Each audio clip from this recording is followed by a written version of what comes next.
Hello guys, welcome back to my channel. আশা করছি তোমরা সবাই ভালো আছো। আর আজকের আমি একটা নতুন ভেজ থালি নিয়ে তোমাদের সামনে এসেছি। প্রিপারেশনটা করতে তোমার খুব একটা বেশি টাইমও লাগবে না, অনেক বেশি হেট্রিকও না, আর জিনিসটা খেতেও খুব ভালো হয়ে থাকে। যে খাবে, আমি গ্যারেন্টি দিচ্ছি, যে বি খাবে তোমার এই নিরামিষ থালিটা, সে কিন্তু তোমার প্রশংসা না করে থাকতে পারবে না। তো প্লিজ একবার ট্রাই করে দেখবে। আমি তোমাদের জন্য এই প্রিপারেশনটা পুরো নিয়ে এসেছি। পুরো ভিডিওটা দেখবে, স্কিপ করবে না। যদি ভালো লেগে থাকে তো লাইক করবে, শেয়ার করবে, আর সাবস্ক্রাইব না করে থাকলে রিকোয়েস্ট করছি আমার চ্যানেলটাকে সাবস্ক্রাইব করবে। আমি সবসময় তোমাদের জন্য হেল্পফুল ভিডিওই নিয়ে আসার চেষ্টা করে থাকি। তোমাদের যদি কোনো ভিডিওর রিকোয়ারমেন্ট থাকে তোমরা ডেফিনেটলি আমাকে বলবে, আমি তার উপরে ভিডিও নিশ্চয়ই বানাবো। তো চলো আমাদের আর দেরি না করে ভিডিওটা শুরু করা যাক। কলা, আলু, বেগুন, ফুলকপি, মূলো, গাজর। তো সবার আগে আমাদেরকে সবজি নিতে হবে। এখানে আমি কিছু সবজি নিয়েছি। তোমাদের কাছে এই সবজি না থাকলেও তোমাদের ঘরে অ্যাভেলেবেল যে সবজি থাকে সেটা নিবে। অবশ্যই আলুটা নিবে। এরপরে গ্যাসে একটা কড়াই নেবে। কড়াইটা যখন একটু গরম হয়ে যাবে তখন ওর মধ্যে তেল দিবে। তেল একটু গরম হওয়ার পর ওর মধ্যে পাঁচফোড়ন দিয়ে দিবে। পাঁচফোড়নটা পরিমাণের থেকে একটু বেশি রাখবে, 1 টেবিল স্পুনের মতন রাখবে, কারণ এখানে পাঁচফোড়নের যে একটা ফ্লেভার আসবে, টেস্ট আসবে, সেটা দরকার। সেই জন্য পাঁচফোড়নটা একটু বেশি দেবে। পাঁচফোড়নটা যখন গরম হয়ে আসবে, এই যে ফেনাটা দেখতে পাচ্ছ, এই ফেনাটা যখন থাকবে না তখন কিন্তু এর মধ্যে আমাদেরকে দিতে হবে হিং।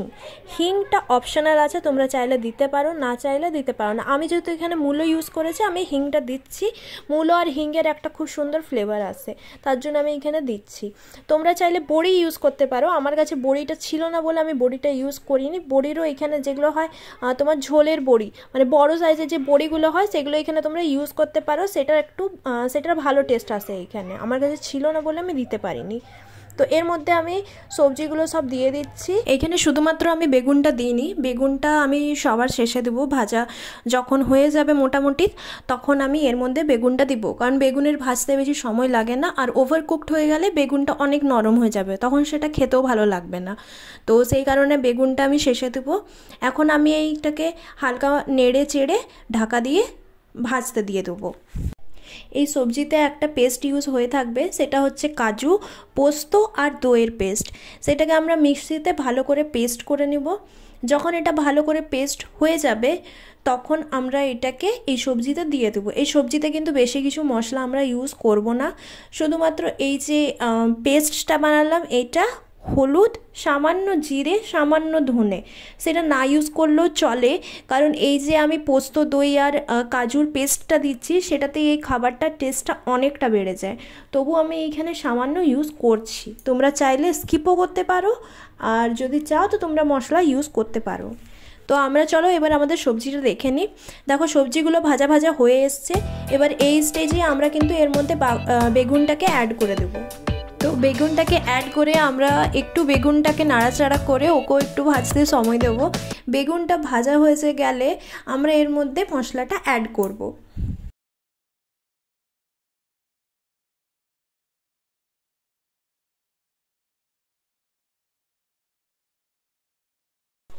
তো দেখো ভাজা পুরোপুরি হয়ে গেছে। এবার এর মধ্যে হলুদ গুঁড়ো, ধনে গুঁড়ো আর জিরে গুঁড়ো দিব।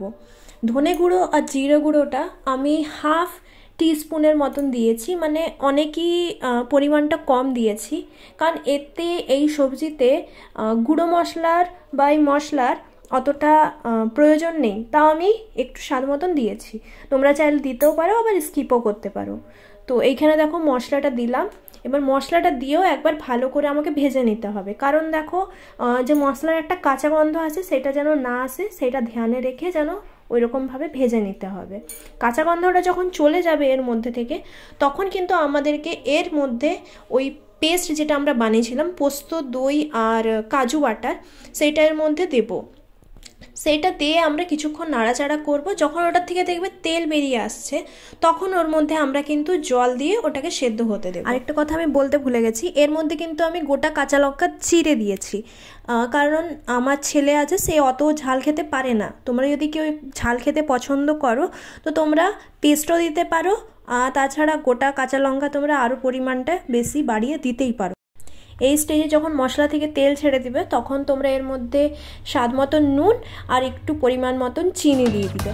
সেটাকে দিয়ে তোমরা ভালো করে নেড়ে চেড়ে এর মধ্যে জল দিয়ে এটাকে সেদ্ধ হতে দিবে।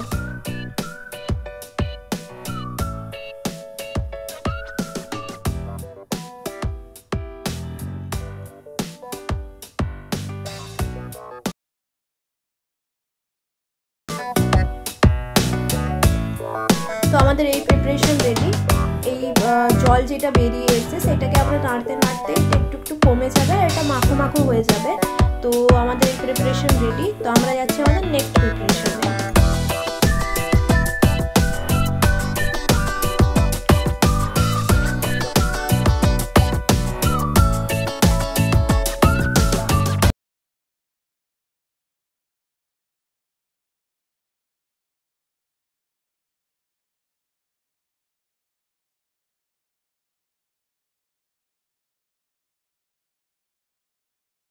নিরামিষ থালির আমাদের নেক্সট প্রিপারেশনের জন্য আমরা একটু পোস্ত নিয়েছি। এর মধ্যে আমি একটু নুন আর একটু, যেহেতু পোস্তটা নুন দেওয়ার পর ওটি জল ছাড়বে সেই কারণে আমি এর মধ্যে অল্প পরিমাণ সুজি দিয়েছি, 1/2 টিস্পুনের মতন সুজি দিয়েছি। এতে আমার 5খানা পোস্তর বড়া তৈরি হয়ে যাবে। আমি সেই পরিমাণ মতন নিয়েছি। আর এবার আমি গ্যাসটাকে অন করলাম। এতে কিন্তু আমি পোস্ত দিব না, পোস্তটাকে আমি একটু সাইডে রাখলাম যাতে যে আমি ওর মধ্যে সুজিটা দিয়েছি সেটা যেন ওই পোস্তর জলটাকে সোক করে নেয় আর পোস্তটা যখন আমি বড়া বানাই সেটা যেন ভালোভাবে তৈরি হয়, ভেঙে না যায়। তো এবার আমি চাটনি প্রিপারেশন নিচ্ছি। এর জন্য আমি 2টো টমেটো নিয়েছি। টমেটোটাকে কেটে আমি কড়াইয়ে দিয়েছি। কড়াইয়ে কিন্তু আমি কোনো তেল ইউজ করিনি, আমি চাটনিটা বানাচ্ছি উইদাউট তেলের।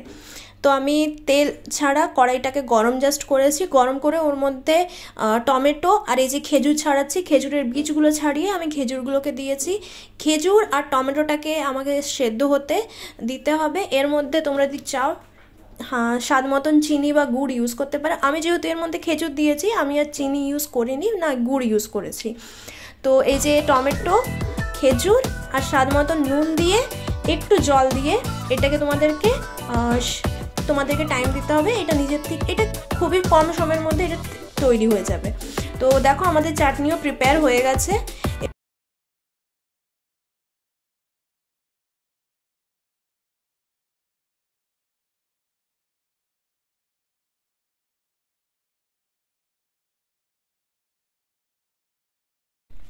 তো আমাদের এবারে লাস্ট প্রিপারেশন হচ্ছে পোস্তর বড়া। কড়াইটাকে একটু গরম করে ওটার মধ্যে তেল পলিশ করবে, তেল অনেক বেশি দিবে না তাহলে পোস্তর বড়া হবে না। তো জাস্ট তেল পলিশ করে নেবে, মানে ব্রাশ যেটাকে বলে ব্রাশিং করা, সেই ব্রাশিং করে নেবে। দেন ওর মধ্যে পোস্তগুলো গোল গোল করে এই যে আমি দিচ্ছি ওইরকমভাবে দিয়ে দেবে।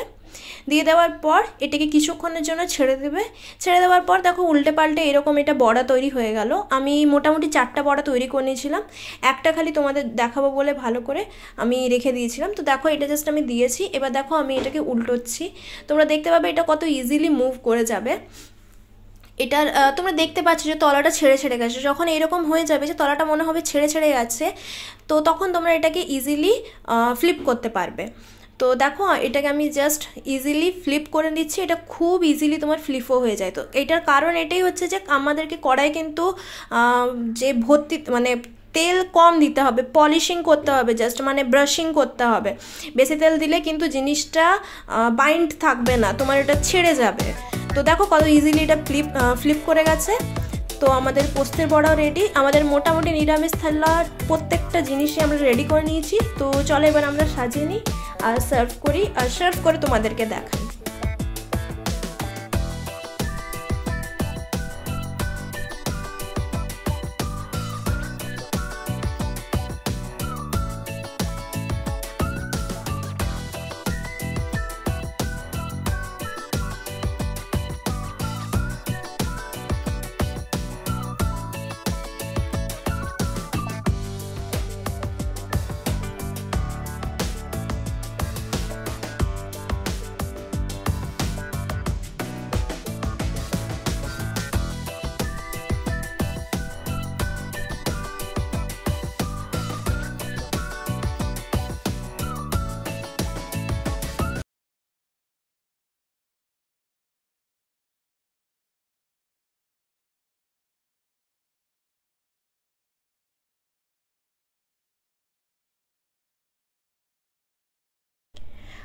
আমি দেখো থালিটা সাজিয়ে ফেলেছি।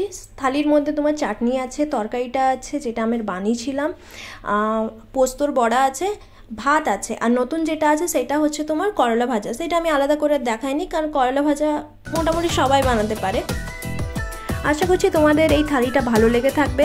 ভালো লেগে থাকলে আমার চ্যানেলটাকে সাবস্ক্রাইব নিশ্চয়ই করবে, লাইক করবে আর শেয়ার করবে, কমেন্ট করবে। তো আজকের মতন এইখানে দেখা হচ্ছে পরের ভিডিওতে। Tata, bye bye.